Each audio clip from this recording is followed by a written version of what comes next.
नमस्कार दोस्तों, कैसे आप सब। मुझे उम्मीद है कि आप सब अच्छे होंगे और आप सब रेगुलर एक्सरसाइज करते होंगे। तो बहुत लोग मेरे से एक ही क्वेश्चन बार बार पूछते हैं और मैंने अपने पिछले वीडियो में भी बताया है कि आप क्वेश्चन से ज़्यादा एक्शन पे ध्यान दो। कि देखो, क्वेश्चन पूछो लेकिन जेन्युइन क्वेश्चन पूछो। लेकिन जैसे कुछ लोग रहते हैं कि सब लोग मेरे बारे में एग्जैक्ट हर चीज़ जानना चाहते। देखो, ना तो मैं एग्जैक्ट कोई चीज़ नोट करके रखा है और ना ही एग्जैक्ट मुझे टाइमिंग पता है। बहुत लोग मेरे से क्या पूछते हैं कि आप एग्जैक्ट कब चलना स्टार्ट किए, आपका एग्जैक्ट कब मूवमेंट आना स्टार्ट हुआ, आप पहली बार कब खड़े हुए। तो ये सब चीज़ें उतना इम्पोर्टेंट नहीं है। आप कब खड़े हुए, कितने दिन में खड़े हुए, आपने कब वॉकर छोड़ा, आपका कैथेटर कब निकला, आपका कब स्विमिंग किए। तो ये सब चीज़ें इम्पोर्टेंट उतना नहीं है। इम्पोर्टेंट हमारे लिए क्या है कि एक्सरसाइज कौन सा किए, तो वो ज़्यादा इम्पोर्टेंट है। मतलब जैसे कि मेरा कहने का मतलब ये है, आप ना क्वेश्चन वो पूछो जो आपको हेल्प कर सके। मैं जैसे मान लो बोल दूँ मैं 6 महीने में चला, साल भर में चला, 2 साल में चला, तो वो आपको किस तरह से फ़ायदा देगा आप मुझे बताओ। तो पहली बात तो ये जानो, सबका माइंडसेट अलग अलग होता है, सबका इंजरी लेवल अलग अलग होता है, सबका जो फिजियोथेरेपी, रिहैब और जो आसपास के लोग रहते हैं उनके साथ कैसा व्यवहार हो रहा है वो अलग अलग होता है। तो ये क्वेश्चन है ना कि आप कितने दिन में चले, आपका मूवमेंट कौन से मंथ में आया, कितने टाइम बाद आया, ये सब तो देखो मैं तो नोट किया नहीं हूँ ये सब चीज़ें कि मैं हर एक पेन और ये सब लेके बैठा हूँ। तो मैं एक अंदाज़न बता सकता हूँ कि हाँ इतने में आया। लेकिन फिर भी आप ये सबसे ज़्यादा आप अपने ऊपर ध्यान दो, अपने एक्सरसाइज के ऊपर ध्यान दो, क्वेश्चन से ज़्यादा एक्शन पे ध्यान दो। मान लीजिए कोई क्रिकेट का प्लेयर है, ठीक है, सचिन सर से पूछा सर आप स्ट्रेट ड्राइव कैसे मारते हो, तो सचिन सर बोलेंगे मैं कुछ नहीं करता, सिर्फ ऐसे कर देता हूँ, और वो स्ट्रेट ड्राइव चला जाता है। अब उनके लिए तो सिर्फ ऐसा मैंने कर दिया, लेकिन औरों के लिए क्योंकि उन्होंने इतने दिन से प्रैक्टिस किया है उसका, तब जाके आज वो परफेक्ट ऐसा कर पाते हैं। विराट कोहली से कोई पूछेगा कि सर आप कवर ड्राइव कैसा मारते हो, तो वो बोलते हैं बॉल आती है मैं ऐसा कर देता हूँ। तो वो उनके लिए ऐसा हो गया। हमारे लिए हम कितना भी ट्राई करेंगे नहीं जाएगा, आउट इधर उधर चले जाएगा, स्ट्रेट मतलब ऐसा नहीं जाएगा जिससे वो विराट कोहली मारेगा। या फिर रोहित शर्मा से पूछा सर आप पुल शॉट पे 6 कैसे मारते हो, तो उनको बोलेगा मेरे लिए बहुत ईजी है, आया बॉल मैंने ऐसा मार दिया। तो वो रोहित शर्मा के लिए ईजी है, बाकी सबके लिए वो कैच आउट हो सकते हैं लोग। वैसे आप अपने एक्शन पे ध्यान दो, कितना बेहतर कर सकते हो अपना एक्शन, बार बार एक्सरसाइज करके उसको रिपीट करके। वो चीज़ें जब आप करोगे तो फिर आपको समझ में आएगा अच्छा ये बंदा ऐसा करता है। मैं आपको बता दूं, उससे ज़्यादा आपको उस पर काम करना पड़ेगा। तो मेरा ये मत सोचो कि मैं जैसे अगर किसी कोई को मैं बता भी दूं कि मैं इतने दिन में चला, तो हो सकता है वो आपके लिए ना हो। तो सबका अपना अपना माइंडसेट अलग अलग होता है, सबका अपना अपना जो इन्वायरमेंट रहता है वो अलग अलग होता है। हो सकता है जिस इन्वायरमेंट में मैं हूँ या फिर मैं था, जो चीज़ें मुझे करने के लिए मिली, जो मुझे सपोर्ट करने के लिए मिली, हो सकता है दूसरों के लिए ना हो पाए। तो वो पॉसिबल कैसे हो पाएगा, फिर वो बेचारा निराश हो जाएगा, वो डिमोटिवेट हो जाएगा कि सर आपने इतने दिन में किया और मेरे साथ ऐसा हो रहा है, ऐसा कैसा होगा या फिर ऐसा कैसा चलेगा। तो इसीलिए बोल रहा हूँ, देखिए आदमी दुख कब होता है, जब वो अपना जो स्थिति है किसी और के साथ कंपेयर करता है, ठीक है, तब वो दुखी हो जाता है। तो आपको दुखी नहीं होना है, बस आप ये सोचो कि मुझे कैसे यहाँ से ठीक होना है। जब आप अपने ठीक होने के बारे में सोचते हो, जब आप जेन्युइन क्वेश्चन पूछते हो, तब आपको उसको सही रिजल्ट मिलता है, सही आंसर मिलता है। क्लास में बहुत सारे बच्चे रहते हैं, कोई कुछ भी पूछते रहता है, सर उसको बैठा के बोल देते हैं तू बैठ जा, तो कुछ भी पूछते रहता है, हमेशा कुछ करना धरना है नहीं, सिर्फ 10 क्वेश्चन ही पूछते रहता है। लेकिन वही जो पढ़ने वाले बच्चे रहते हैं, जो थोड़ा सा सीरियस रहते हैं, वो चाहे 10 क्वेश्चन के बजाय 1000 क्वेश्चन पूछे, लेकिन टीचर उनको एकदम ग्राउंड लेवल पे जाके समझाते हैं ताकि इसको समझ में आ जाए, क्योंकि उनको पता है जो इसको मैं समझा रहा हूँ ये अपने ऊपर अप्लाई करेगा। ऐसा नहीं है कि मैं कुछ भी बता दे रहा हूँ, अपना एनर्जी वेस्ट कर रहा हूँ और सामने वाला सिर्फ मस्ती में ले रहा है और क्लास ख़त्म होते ही भूल गया सब वो। तो वैसे आपको भी करना है। आप जो भी सीखते हो, जो भी आप जानते हो या फिर जो भी आप किसी से पूछते हो, ऐसा क्वेश्चन पूछो जो आपको हेल्प कर सके, तभी आपका हेल्प हो पाएगा। ऐसा नहीं है कि सिर्फ आप जानकारी के लिए, वैसे जानकारी के लिए तो मैंने सारे वीडियो अपलोड किए हैं मेरे स्टोरी के बारे में कि मैं कब चला, कब रिकवरी आई, कब कैथेटर निकला, कब वॉकर से स्टिक पे आया, स्टिक से कब मैं डिपेंडेंट चलने लगा। तो वो तो मैं ऑलरेडी वीडियो अपलोड किया हूँ।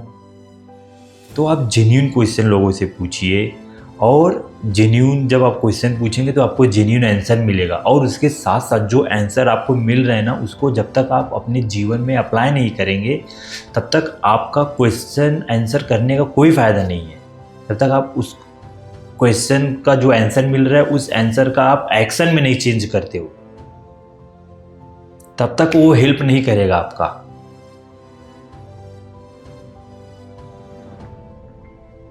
तो आपको जितना ज़्यादा से ज़्यादा हो सके उतना एक्सरसाइज करना है, और उससे कहीं ज़्यादा आपका माइंड स्ट्रांग रहना चाहिए। विल पावर जितना ज़्यादा स्ट्रांग होगा ना, लोग मेरे से पूछते हैं कि सर आप एक्सरसाइज कैसे कर लेते हो सुबह उठ के। तो भाई वो करना पड़ेगा। अगर नहीं करूँगा मैं डेली एक्सरसाइज, लोग मेरे से ये भी क्वेश्चन पूछते हैं, सर आप इतना एक्सरसाइज करते हो, इतना फिट हो, फिर भी आप 100% रिकवर नहीं हो। तो मैं 100% मान लो 100% रिकवर नहीं हूँ, तो क्या मैं डेली जो मेरा वर्कआउट है, डेली रूटीन है, मैं क्या उसको मैं छोड़ दूँगा कि भाई अब मैं ठीक ही नहीं हो रहा हूँ तो लाओ मैं एक्सरसाइज छोड़ देता हूँ। तो फिर अगर मैं एक्सरसाइज छोड़ भी दूँ ना, तो मैं जिस स्थिति में हूँ, जो मैं चीज़ कर पा रहा हूँ ईजिली, वो मेरे लिए बहुत टफ हो जाएगा। जैसे सुबह उठना टफ हो जाएगा, कोई काम करना है मेरे लिए वो टफ हो जाएगा, ट्रैक करना टफ हो जाएगा, पैदल चलना टफ हो जाएगा, छोटी छोटी काम करना टफ हो जाएगा। जब आप डेली एक्सरसाइज करते हो तो आपका माइंड उससे स्ट्रांग होता है, आपका शरीर फिट रहता है, आपका माइंड फिट रहता है। जो आप करना चाहते हैं वो आप इजीली कर पाते हैं। तो एक्सरसाइज से हमारे माइंड पे, हमारे बॉडी पे बहुत ज़्यादा इफ़ेक्ट डालता है। आपका उसके साथ साथ आपका बॉडी भी फिट रहेगा, आपके ऑर्गन फिट रहेंगे, आप बीमार कम पड़ोगे। जब आप बीमार कम पड़ोगे तो आप अपना एनर्जी और चीज़ों में लगा सकते हो, कुछ सीखने में, कुछ करने में, जिसका आपको आगे चल के हेल्प मिलेगा। आप ही नहीं फिट रहोगे। बहुत लोग मेरे से पूछते हैं सर मुझे मेरा वज़न कम करना है। देखिए, वज़न कम करने का ना दुनिया का ना सबसे बेस्ट तरीका पता है क्या है? वो है आपका खाना। अगर आपके जीभ पे कंट्रोल है, अगर आपके खाने पे कंट्रोल है, तो दुनिया में आप से बड़ा माइंड कंट्रोलर कोई है ही नहीं। अगर आप अच्छा खा रहे हो, अगर आपके खाने पे कंट्रोल है कि मुझे क्या खाना चाहिए, क्या नहीं खाना चाहिए, तो आप हर चीज़ माइंड से अपने कंट्रोल कर सकते हो कि मुझे कितने बजे उठना है, कितना घंटा एक्सरसाइज करना है, कितना घंटा मोबाइल चलाना है, कितना घंटा पढ़ाई करना है, कितना घंटा खेलना है। तो आप एक सिस्टमेटिक ढंग से करोगे, क्योंकि आप माइंड के कंट्रोल में नहीं हो, माइंड आपके कंट्रोल में है। जब माइंड आपके कंट्रोल में रहता है तो सारी चीज़ें एकदम इजी हो जाती हैं। जब एकदम सारी चीज़ें इजी हो जाएंगी तो फिर लोगों को लगता है कि ये बंदा कैसे कर पा रहा है। मैं ऐसा नहीं बोलूँगा कि मैं बहुत अद्भुत कर रहा हूँ, मैं छोटा मोटा ही कर रहा हूँ, ट्राई कर रहा हूँ, प्रयत्न कर रहा हूँ कि सब चीज़ें मेरे साथ सही हों। नहीं हो रहा है तो कोई बात नहीं, वो भी मेरे हाथ में नहीं है, सब ऊपर वाला है, महादेव की कृपा है। जो देंगे वो भी ठीक है, जो नहीं देंगे वो भी ठीक है। आप संतुष्ट रहना सीखो, जो प्राप्त है वही पर्याप्त है। जब आपके अंदर ये एटीट्यूड आ जाता है तो फिर आपको कोई दुखी नहीं कर पाता है। जब आपको जीवन में और कुछ चाहिए तो उसके लिए मेहनत करना पड़ता है। बिना मेहनत के आप कुछ जीवन में कुछ नहीं हासिल कर पाओगे। आप ही देख लीजिए ना, आप कितना घंटे एक्सरसाइज करते हो, कितना घंटे आप सोते हो, कितना घंटे मोबाइल चलाते हो, आप अपने आप को लेके कितना बहुत ज़्यादा उत्सुक हो, कितना बहुत ज़्यादा आप प्रयत्न कर रहे हो उसको ठीक करने के लिए। तो आप अपने बारे में सोचिए, सेल्फ लव करिए। मतलब सबसे पहले आप अपने आप को प्यार कीजिए, उसके बाद अगर कोई है तो उसको प्यार कीजिए आप। तो जब आप सेल्फ मोटिवेट रहेंगे, सेल्फ लव करेंगे अपने आप को, तो ऑटोमेटिक आपको जो चीज़ें हैं ना वो अच्छी लगने लग जाएंगी। कोई आपको दुखी नहीं कर पाएगा, आपका धीरे धीरे इम्प्रूवमेंट भी बढ़ जाएगा। तो ये चीज़ें हैं जो आपको अपने जीवन में अप्लाई करनी है। ऐसा नहीं है, देखिए, जब आप कोई फल लेते हैं, सब्जी लेते हैं, या फिर कोई चीज़ घर में खाना बना है, वो अगर जैसे कुछ आगे से ख़राब हुआ, जैसे कोई फल है, ठीक है, या फिर कोई सब्जी है, जो चीज़ ख़राब हो गया, हम उससे क्या काम करते हैं, उसको काट के फेंक देते हैं, अच्छा वाला यूज़ कर लेते हैं। ठीक है, हमारा लाइफ भी वैसा है। जैसे हम जिस स्थिति में हैं, तो अभी जो स्थिति हमारी ख़राब हो गई है उसको आप अपने दिमाग से निकाल दीजिए, कट कर दीजिए। अभी जो लाइफ बची है उसको हम अच्छे से जिए, उसमें मसाला मार के, नमक मार के, धनिया मार के और चीज़ें उसमें डाल के उसको हम अच्छे से बना के उसको लाइफ को और अच्छे से एंजॉय करें। ऐसा नहीं है कि फल का या फिर सब्जी का थोड़ा सा पार्ट खराब हो गया तो हम पूरा फल फेंक देंगे, सब्जी फेंक देंगे। ऐसा कभी करते हो क्या आप? या फिर आपके घर में ऐसा कोई करता है क्या? मम्मी करते हैं, बहन करती है, या आप करते हो क्या? नहीं। तो वैसे हमारा लाइफ भी है। अगर हमारा लाइफ थोड़ा सा खराब हो गया है तो इसका मतलब ये नहीं कि पूरा जीवन खराब हो गया। पहली बात तो आप अपने माइंड से वो चीज़ बाहर जब निकाल देंगे ना कि भाई कोई बात नहीं, जो जीवन में ख़राब हो गया वो समझ लो कि वो एक तरह का अपना बैड लक था, बैड टाइम था, तो उसको अब भूल के अभी मेरे पास जो जीवन बचा है इसको मैं और कितना अद्भुत बनाऊं, इसको मैं और कितना अच्छा बनाऊं, ताकि मैं जो भी जीवन बचा है इसको और अच्छे से जी लूं। तब देखना आपका जीवन कैसे बदलता है। बहुत लोगों के दोनों हाथ नहीं है, दोनों पैर नहीं है, आँख नहीं है, कान नहीं है, फिर भी उन लोग का लाइफ इतना अच्छा है, इतना अच्छा उन लोग जीते हैं। उनसे जब पूछा जाता है कि आपको जैसे हाथ नहीं, अगर हाथ दे दूं तो क्या आप करोगे, मतलब और अच्छा लाइफ जी पाओगे? बोले वो लोग मना कर देते हैं कि नहीं, मेरा जो अभी जिस स्थिति में हूँ, जिस परिस्थिति को मैं झेल रहा हूँ या फिर मैं कर रहा हूँ, वही मेरे लिए बेस्ट है। पता है, जीवन में ना सबसे ज़्यादा इम्पोर्टेंट पैसा नहीं है, सबसे ज़्यादा इम्पोर्टेंट लोग नहीं है, सबसे ज़्यादा इम्पोर्टेंट और भी चीज़ नहीं है। आप जिस स्थिति में हो, मान लो जो भी SCI पेशेंट है, उसके दिमाग में अभी क्या चल रहा है, उसके दिमाग में क्या चल रहा है, आप मुझे कमेंट में करके बताओ क्या चलता है उसके दिमाग में। एक ही चीज़ चलता है कि भगवान सिर्फ मुझे खड़ा कर दो, मुझे जीवन में और कुछ नहीं चाहिए, सिर्फ मैं अपने पैरों पे चलने लग जाऊँ वापस पहले जैसा, सिर्फ वही चाहिए।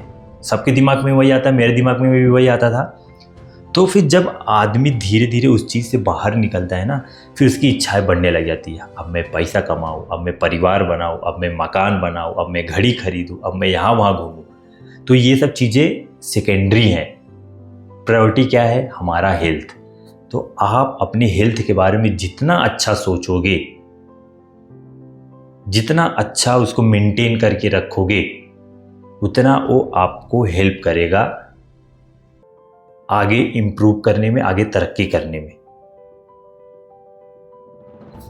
तो हमें इसीलिए ना, जब मेरा एक्सीडेंट हुआ, जब मैं चल नहीं पा रहा था ना, तो मेरे दिमाग में सिर्फ एक ही चीज़ आता था, भगवान मुझे लाइफ में कुछ नहीं चाहिए, सिर्फ मुझे ठीक कर दो, बाकी मैं अपने दम पे हासिल कर लूँगा जो भी मैं हासिल कर पाऊँगा आपकी मदद से। तो मुझे एक बात समझ में आ गई, अगर मैं अपना शरीर अच्छे से रखता हूँ संभाल के, तो ऑटोमेटिक मेरा दिमाग, जब शरीर स्वस्थ रहेगा तो मैं अपना एनर्जी कहीं और लगा के मैं भी जो भी पैसा कमाना हो या फिर जो भी छोटा मोटा काम करना हो मैं कर लूँगा। तो इसीलिए मैं एक्सरसाइज करता हूँ, ताकि मेरा शरीर फिट रहे, मेरा माइंड फिट रहे। मैं बीमार होने से बहुत डरता हूँ। मैं ये सोचता हूँ कि कहीं बीमार अगर पड़ जाऊँ तो मैं जिम कैसे जा पाऊँगा, मेरा जिम बंद हो जाएगा, मेरा मतलब हेल्थ ख़राब हो जाएगा तो मैं और चीज़ें कैसे कर पाऊँगा और मदद कैसे कर पाऊँगा, जो भी छोटा मोटा कर पाता हूँ। तो इसीलिए हमारे लिए हेल्थ बहुत ज़्यादा ज़रूरी है। हेल्थ के लिए आपको अपने माइंड पे कंट्रोल करना होगा, आपके खाने पे कंट्रोल करना होगा, आपकी सोच पे कंट्रोल करना होगा, क्योंकि जो आप सोचते हैं, जो आप देखते हैं, जो आप बोलते हैं, जो आप महसूस करते हैं, वैसा ही आपका एक्शन भी होता है, वैसा आपका रिएक्शन भी होता है। तो जब ये सब चीज़ें अच्छी होती हैं ना, तभी आपको एक अच्छा रिज़ल्ट मिलता है। ऐसा नहीं कि आपने एक्सरसाइज़ कर लिया, खा कुछ और रहे, बोल कुछ और रहे, सोच कुछ और रहे हैं, तब आपको रिज़ल्ट नहीं दिखता। फिर आप बोलेंगे कि मैं इतना मेहनत कर रहा हूँ सर, मुझे दिख क्यों नहीं रहा है। सब लोग प्रैक्टिस करते हैं, सब लोग मेहनत करते हैं, लेकिन कोई कम कमाता है, कोई ज़्यादा कमाता है, कोई मीडियम कमाता है। तो मेहनत तो सब लोग कर रहे हैं, लेकिन किसी का फोकस 100% रहता है, किसी का 50%, किसी का 60%। तो अपने फोकस के हिसाब से सबको अपना अपना रिजल्ट भी मिलता है। क्लास में बच्चे एक तरह के रहते हैं, पढ़ाने वाला टीचर एक ही रहता है, सबके अपने फोकस के हिसाब से नंबर मिलता है, रिजल्ट मिलता है। तो वैसे लाइफ में भी है, जो जितना फोकस के साथ अपने काम पे ध्यान देता है, अपने हेल्थ पे ध्यान देता है, उस हिसाब से उसको रिजल्ट भी मिलता है। तो यही चीज़ें आपको भी करनी है सिंपल ये सब चीज़ें, लेकिन करने के लिए ना बहुत डेडिकेशन और डिसिप्लिन चाहिए रहता है। दुनिया का सबसे कठिन काम क्या है? कोई भी चीज़ डिसिप्लिन तरीके से करना। जब आप डिसिप्लिन तरीके से करते हो ना, तो बहुत मेहनत लगती है उसको करने के लिए। तो ये चीज़ें आप अपने जीवन में अप्लाई करो। और कोई भी क्वेश्चन है तो आप मेरे से कमेंट में पूछ सकते हो, मैं ज़रूर इसको रिप्लाई करूँगा। और अपने एक्सरसाइज पे ध्यान दो। मिलते हैं आपको नेक्स्ट वीडियो में, तब तक के लिए धन्यवाद। जय हिंद।